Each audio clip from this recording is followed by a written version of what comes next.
Hello दोस्तों, नमस्कार। स्वागत है आपका मेरे इस चैनल में। आज हम बात करते हैं सृष्टि के विनाश से कैसे बचाया दधीचि ने पूरी सृष्टि को।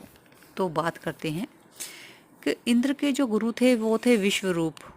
तो इंद्र को विश्वरूप पर संदेह हुआ कि वो मेरे पक्ष में नहीं है या उनसे मुझे हानि हो सकती है, तो उन्होंने उनकी हत्या कर दी।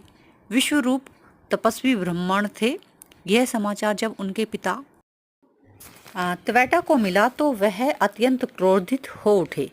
त्वेटा ने कठोर तपस्या कर ब्रह्मा से वर मांगा, मुझे ऐसा पुत्र दीजिए जो इंद्र का वध करके मैं समर्थ हो जाए और जो देवताओं के लिए भय का कारण बने। ब्रह्मा ने त्वेटा को इच्छा पूर्ति का वरदान दे दिया, जिसके फलस्वरूप त्वेटा की यज्ञ अग्नि से एक भयानक असुर उत्पन्न हुआ। उसका नाम वत्रासुर था।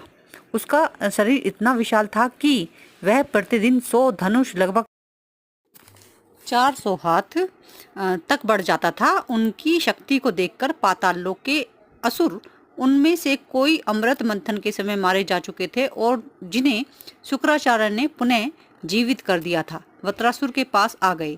सभी ने वत्रासुर को अपना अधिपति मान लिया। वत्रासुर ने अपना प्रभुत्व बढ़ाते हुए तीनों लोकों में आतंक मचा दिया।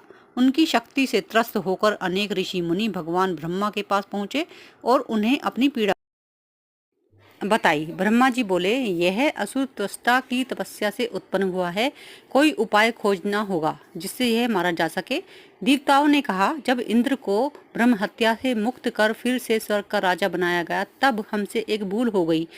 हमने अपने दिव्य शस्त्र महर्षि दधीचि के आश्रम में रख दिए थे। अब वे अस्त्र हमारे पास नहीं हैं, तो हम वत्रासुर से युद्ध कैसे करें। ब्रह्मा ने देवताओं को सुझाव दिया और कहा, तुम महर्षि दधीचि के पास जाओ। और इसी बीच सभी देवता दधीचि के आश्रम पर पहुंचे। दधीचि का आश्रम अत्यंत शांत था। वहां शेर और हिरण, सांप और नेवले, बिल्ली और चूहे सभी एक साथ प्रेम से रहते थे। किसी को किसी से भय नहीं था। दधीचि अपनी पत्नी सुवर्चा के साथ रहते थे। उनके चेहरे पर करुणा की अद्भुत झलक थी। देवताओं ने दधीचि को प्रणाम कर कहा, हे मुनिवर, हम सब एक भारी संकट में हैं, कृपया हमारी सहायता करें। दधीचि बोले, मुझे बताओ तुम्हें क्या चाहिए। देवता बोले, यदि हमें आपकी अस्थियां मिल जाएं तो हम उनसे वज्र बनाकर वत्रासुर का वध किया जा सकता है। दधीचि मुस्कुराकर बोले, यह कोई कठिन बात नहीं है। परोपकार के लिए शरीर त्यागना मेरा सौभाग्य होगा, तब मेरी अस्थियां ले जा सकते हो। उन्होंने पत्नी को भीतर भेज दिया और बोले, कुछ क्षण रुकिए, मैं अभी शरीर त्याग देता हूँ। यह कहकर दधीचि तुरंत ध्यान में लीन हो गए और समाधि में चले गए। फिर उन्होंने अपने प्राण त्याग दिए और देवता